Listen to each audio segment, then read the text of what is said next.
வாழிய செந்தமிழ், வாழ்க நற்றமிழர், வாழிய பாரத மணித்திருநாடு. பாரத மணித்திருநாடு நேயர்கள் அனைவருக்கும் வணக்கம். நாம் வருகின்ற விஜயதசமி நாளில் ஆர்எஸ்எஸ் எனப்படும் ராஷ்டிரிய சுயம் சேவக் சங்கம் தனது 100வது ஆண்டை நிறைவு செய்வதை ஒட்டி அரும்பெரும் மனிதர்களின் பார்வையில் ஆர்எஸ்எஸ் என்ற தலைப்பிலே ஒரு தொடரை பார்த்து கொண்டிருக்கிறோம். அந்த வரிசையில் இன்று இடம்பெறுபவர் முன்னாள் துக்ளக் ஆசிரியரும் மிகச்சிறந்த அரசியல் விமர்சகரும் தேச நலனுக்காக வெளிப்படையாகவும் திரைமறைவிலும் எண்ணரும் பணிகளை செய்தவருமான திரு சோ எஸ் ராமசாமி அவர்கள். அவரது இந்த உரை கொஞ்சம் நீளமானதுதான், ஆனால் அவரது அங்கதத்தை அனுபவிக்க அப்படியே அதை தருகிறேன். திரு சோ ராமசாமி அவர்கள் ஆர்எஸ்எஸ் விழாவில் ஆற்றிய உரை. எனக்கு டாக்டர் எட்கேவர்ஜியை பற்றி அதிகம் தெரியாது. இப்போதுதான் அவரது வாழ்க்கையை படிக்க துவங்கி இருக்கிறேன். ஆனால் ஆர்எஸ்எஸ் இயக்க அன்பர்களை தெரியும்.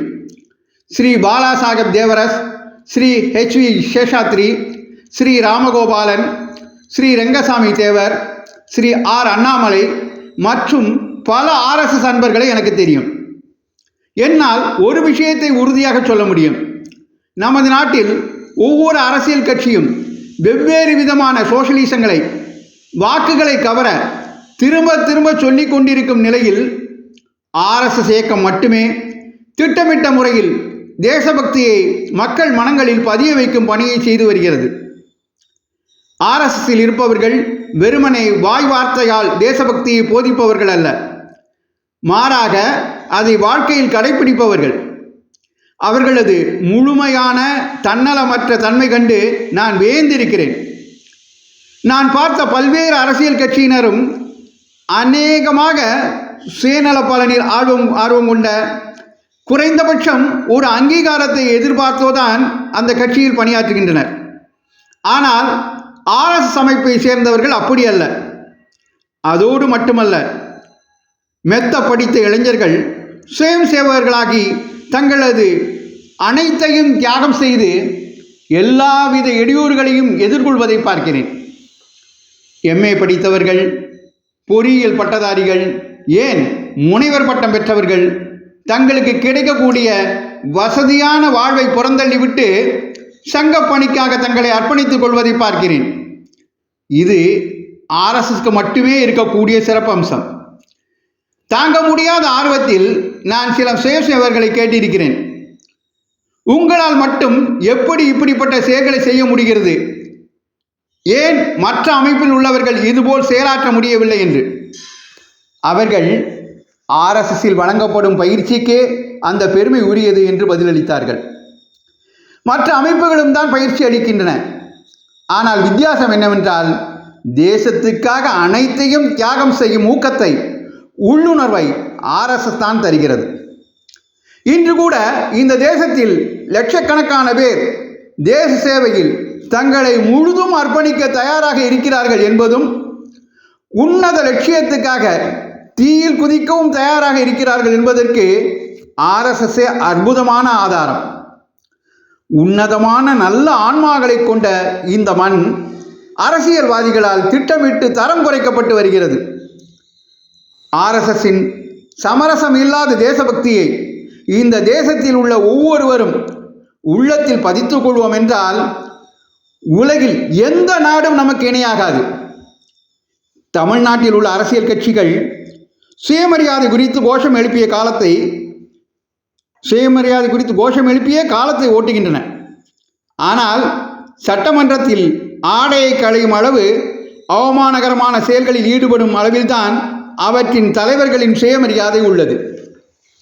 சுயமரியாதையை ஒப்பிடுவது என்றால் மலை போன்ற உறுதியுடைய, பாறை போன்ற உறுதியுடைய ஆர்எஸ்எஸ் காரர்களின் சுயமரியாதை மற்றும் தன்னம்பிக்கையோடு நாம் அதை ஒப்பிட வேண்டும். எப்பொழுது உங்கள் லட்சியம் நிறைவேறும், உங்கள் பார்வையில் சமூக மாற்றம் முழுமையாக நிகழ்ந்து முடிய எவ்வளவு காலம் பிடிக்கும் என நான் கேட்கும்போது, எங்கள் லட்சியம் நிறைவேற 50 ஆண்டுகள் கூட பிடிக்கலாம், அதற்காக நாங்கள் உழைக்க தயாராக இருக்கிறோம் என்று பதிலளிப்பார்கள். நகராட்சிகள், சட்டமன்றங்கள், பாராளுமன்றம் என தேர்தலையே சுற்றி சுற்றி எலி ஓட்டம் ஓடுவதில் எல்லா அரசியல் கட்சிகளும் தீவிரமாக இருக்கும்போது, ஆர்எஸ்எஸ் அதன் லட்சியத்தில் கண் வைத்து 50 ஆண்டுகள் கழிந்தும் சாதிக்கும் உறுதியில் உள்ளது. நாளை இந்த தேசம் முழுமையான மாற்றம் அடைவதை நாம் காண நேரிடலாம். அப்பொழுது இமயம் போல் உயர்ந்துள்ள RSS இயக்கத்தை தான் அதற்காக நான் போற்றுவேன். தனிப்பட்ட முறையில் என்னால் RSSல் சேர முடியாது, கையேறு நிலை. ஏனென்றால் அதற்கு தேவைப்படும் ஒழுங்கு என்னிடம் கிடையாது. RSSகாரர்களிடம் காணப்படும் ஒழுங்கு மகத்தானது. சில வருடங்களுக்கு முன்னால் சேலத்தில் நடைபெற்ற RSS முகாம் ஒன்றிற்கு நான் சென்றிருந்தேன். சாதி வேறுபாடு என்பது கிஞ்சித்தும் அங்கே இல்லை. சாதி உணர்வே இல்லாத அமைப்பு RSS ஒன்றுதான். தமிழ்நாட்டில் நடப்பதை பாருங்கள். எல்லா இடத்திலும் சாதி சங்கங்களின் நன்றி சொல்லும் சுவரொட்டிகள், சில பல சலுகைகளை ஜாதி ரீதியாக வழங்கியதற்காக அரசுக்கு. மக்களை அந்த அளவு ஜாதியின் பின்னால் செல்ல வைத்து விட்டார்கள். இதில் அரசியல் கட்சிகளின் கைவேலை. ஆனால் RSS இது போன்ற செயல்களில் ஈடுபட்டதாக நீங்கள் கேள்விப்பட்டதுண்டா? RSSல் யாரும் யாரிடமும் ஜாதியை கேட்பதில்லை.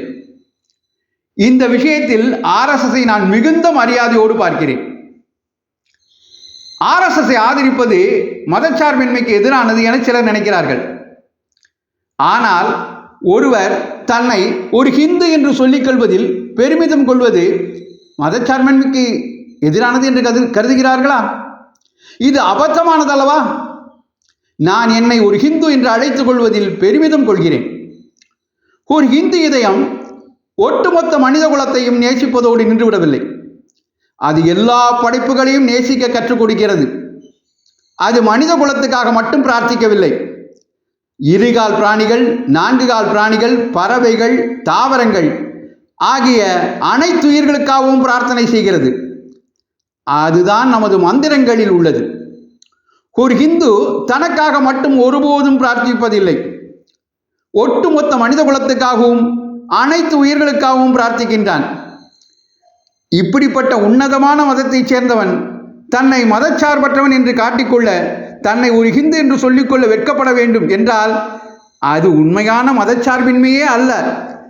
அது வெறும் பம்மாத்து. அது தவிர அது வேறு ஒன்றுமில்லை.